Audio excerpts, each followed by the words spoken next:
Hello students, welcome to my YouTube channel. आप सभी का मेरे यूट्यूब चैनल में स्वागत है। आज हम क्लास +2 कॉमर्स सब्जेक्ट हमारा इकोनॉमिक्स की हमारी सीरीज चली हुई है। फर्स्ट चैप्टर से मैं आपसे निवेदन चाहूंगा कि आप पहले फर्स्ट वीडियो, फिर सेकंड, फिर थर्ड ऐसे वीडियो देखें, बाद में इस टॉपिक पर आए theory of demand. Theory of demand आज हम नया चैप्टर शुरू कर रहे हैं। चैप्टर हमारा 4th है, थ्योरी ऑफ डिमांड की। जो एक थ्योरी बना रखी है डिमांड की। डिमांड होती है हिंदी में मांग का सिद्धांत। तो मांग को एक एग्जाम्पल के थ्रू समझते हैं होती क्या है मांग। जैसे कि ये मार्कर है, इसकी मुझे डिमांड है कि मुझे क्यों डिमांड है इसकी, ये बताओ। क्योंकि मुझे बोर्ड पे काम करना है इससे, इसलिए मेरे को इससे डिमांड है। पहली बात क्या है, सबसे पहले मुझे इसकी नीड है, आवश्यकता है, वांट है। दूसरी बात क्या, मुझे इसके काम करते हुए अपना समय भी अकॉर्डिंग टू डिसाइड करना होगा कि मुझे किस टाइम अपना काम स्टार्ट करना है। तो दूसरी बात क्या कि मार्कर्स तो मुझे नीड है ही, दूसरी इसकी समय भी जरूरी है कि वगैरह समय इसका काम यूज नहीं है। क्यों? क्योंकि अगर मैं कहीं बाहर गया हुआ हूं किसी काम से, तो मैं बोर्ड पे काम कैसे करूंगा, नहीं कर सकता। तो इसके लिए टाइम भी बहुत जरूरी है कि किस टाइम मैं अपना काम स्टार्ट करूं। और थर्ड बात है इसके लिए मनी, कि इसको खरीदने के लिए मेरे पास पैसा होना बहुत जरूरी है। और फोर्थ बात है इच्छा हमारी मार्कर के डिजाइन को लेके, मार्कर के स्टाइल को लेके तरह तरह से हो सकती है, लेकिन नीड मुझे मार्कर की है। इच्छा डिफरेंट हो सकती है। जैसे कि भूख मिटाने के लिए मैं समोसा खा के भूख मिटा सकता हूं, या फिर रसगुल्ले खा के, या फिर बर्फी खा के, या फिर दाल रोटी खा के। इच्छा मेरी कई तरह से हो सकती है, लेकिन भूख मुझे कोई सा भी खाने से मेरी खत्म हो सकती है। ओके, तो इसकी 4 बातें थी। सबसे पहला क्या था, इसके लिए टाइम होना जरूरी है, इसके लिए मनी, इसके लिए उसकी जरूरत भी, और साथ साथ इच्छा भी। अब ये सारी चारों बातें घुमा फिराकर हमारी डेफिनेशन में लिखी हुई है, देखते हैं कैसे। डिमांड में be defined as the desire, या आगे इच्छा, to buy a commodity back with sufficient purchasing power and willingness to be spend. मतलब क्या बोला गया है कि मांग की परिभाषा किसी वस्तु को लेकर, जैसे कि मार्कर है, को खरीदने की इच्छा, किसी मार्कर को खरीदने की इच्छा, उसे संतुष्ट करने से पर्याप्त धन। अब जब ये धन लगाकर मैं इसको संतुष्ट हुआ हूं, क्योंकि मैं रोज डेली बोर्ड पे काम करता हूं, तथा धन खर्च करने की तत्परता के रूप में दी जाती है। जब मैं किसी गुड्स को खरीदूंगा तो उसके लिए मैं अग्रसर हूंगा, क्योंकि मुझे उसको खरीदना है। ठीक है, तो एक सबसे पहला क्या था, टाइम, फिर क्या था, मनी, फिर क्या था, डिजायर, और फोर्थ क्या हमारी वांट भी हो सकती है उसको खरीदने की। जब ये सारी की सारी बातें, चारों की चारों बातें उस गुड्स के प्रति अट्रैक्ट हो जाएंगी, तो हमारी डिमांड कहलाएगी। हो सकता है डिमांड आपके मन में कोई और सवाल उठता हो, वो सवाल क्या उठेगा कि मेरे मन में मार्कर खरीदने की तो इच्छा है और मुझे जरूरत भी है, लेकिन इसके पास खरीदने के लिए मेरे पास पैसे नहीं है, तो वो डिमांड नहीं कहलाएगी। ये चारों के चारों फैक्टर अगर किसी भी गुड्स के लिए खरीदने के लिए आपके पास नहीं है, तो वो आपकी डिमांड नहीं है। ओके, ये चारों बातें होंगी। अब एक एग्जांपल लेते हैं। ये रोहित नाम का कोई लड़का है, इसके पास मनी है 100 रुपए, ये टाइम है, ये इसके गुड्स हैं। ठीक है, ये बर्फी है। अब रोहित ने के पास पैसा भी है, रोहित के पास टाइम भी है 3 बजे का, और रोहित के पास खरीदने के लिए इन सारों में से पैसे भी हैं। हो सकता है इन 100 रुपए में रसगुल्ले कमाए, आधी किलो आए, बर्फी पाई आए, समोसे 10 आ जाएं, और आइसक्रीम भी 10 आ जाएं। लेकिन उसके पास सफिशिएंट मनी भी है, सफिशिएंट टाइम भी है, और सफिशिएंट खरीदने के लिए उसके पास गुड्स भी रखी है, और उसकी इच्छा भी है, और उसकी वांट भी है, दोनों चीज हैं। तो आई होप कि आपको ये मीनिंग क्लियर हुआ है।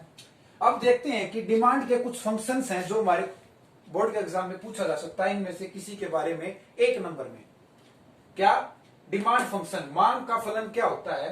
मांग के फलन हमारे 2 प्रकार से हो सकते हैं। एक तो खुद व्यक्ति इंडिविजुअल, और एक हो सकती है पूरी की पूरी मार्केट। यानी वन पहला क्या हमारा इंडिविजुअल डिमांड, दूसरा क्या हमारा मार्केट डिमांड फंक्शन। अब इंडिविजुअल डिमांड को आज हम पढ़ेंगे क्या होती है। इंडिविजुअल डिमांड का मतलब है जब एक किसी व्यक्ति की वह मांग जो उस गुड्स को खरीदने के लिए उसके पास वो विभिन्न विभिन्न प्रकार के फंक्शंस हैं, उनको मद्देनजर रखते हुए वो अपनी गुड्स को खरीदता है, उसको इंडिविजुअल डिमांड कहते हैं। अब इस गुड्स को खरीदने के लिए, इस मार्केट को खरीदने के लिए अब उसने कौन कौन से कार्य किए हैं वो देखेंगे हमारे इंडिविजुअल डिमांड में। सबसे पहला डीएक्स से डिनोट करते हैं वस्तु की मांग को। जब किसी वस्तु की मांग है तो उसको डीएक्स से डिनोट करते हैं, ठीक है। एफ से हमारा होता है फंक्शन यानी फलन, ठीक है हिंदी में। सबसे पहला हमारा पॉइंट है पीएक्स। अब पीएक्स होता क्या है, प्राइस। जैसे पी से हमारा प्राइस, एक्स से होता है वस्तु की कीमत। अब जो मार्कर खरीदा है इसकी कीमत क्या है, पीएक्स ये बताता है। देखो पीएक्स क्या बताता है, वस्तु की अपनी कीमत बढ़ेगी या घटेगी। अगर इस वस्तु की कीमत बढ़ेगी या फिर घटेगी ये पीएक्स बताता है, ठीक है। और अगर वस्तु की डिमांड बढ़ रही है तो इसका मतलब उसका प्राइस क्या है, कम है। अगर वस्तु की डिमांड घट रही है तो क्या मतलब है, वस्तु का प्राइस ज्यादा है। ये मैं निशान लेस देन ग्रेटर देन के निशान लगा रखे हैं। सेकंड पॉइंट हमारा पीआर। पीआर हमारा प्राइस रिलेटिव, कि ऐसा हो सकता है इस मार्कर के अपॉर्चुनिटी कोई दूसरा गुड्स हो। क्या हो सकता है, चाय और कॉफी क्या रिलेटेड गुड्स हैं, बिल्कुल हैं।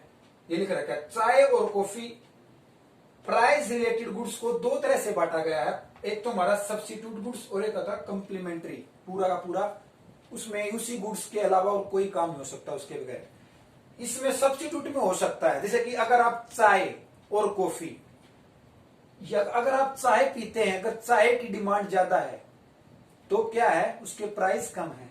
अगर कॉफी की डिमांड ज्यादा है तो कॉफी के प्राइस भी कम है। अगर बाय चांस चाय ज्यादा महंगी हो जाए तो आप क्या पियोगे, कॉफी।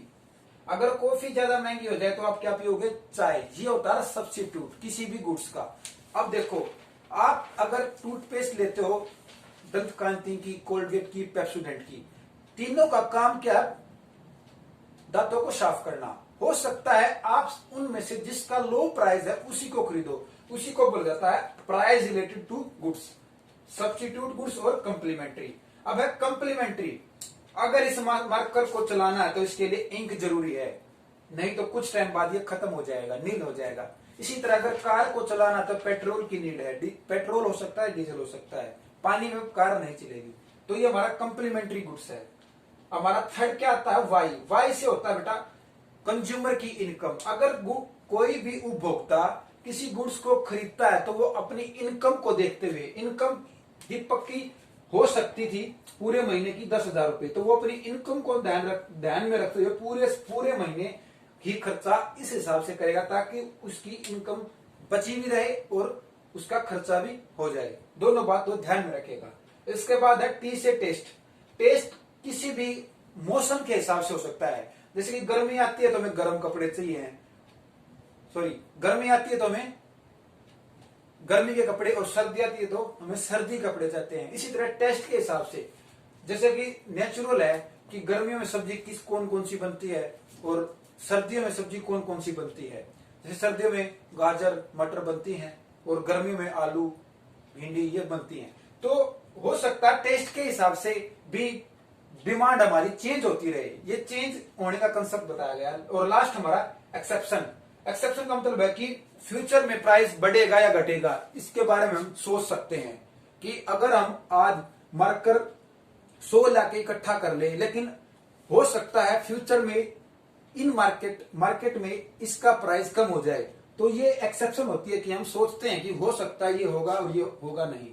आई होप कि आपको डिमांड का मीनिंग क्लियर है और डिमांड के फंक्शन क्लियर है। धन्यवाद।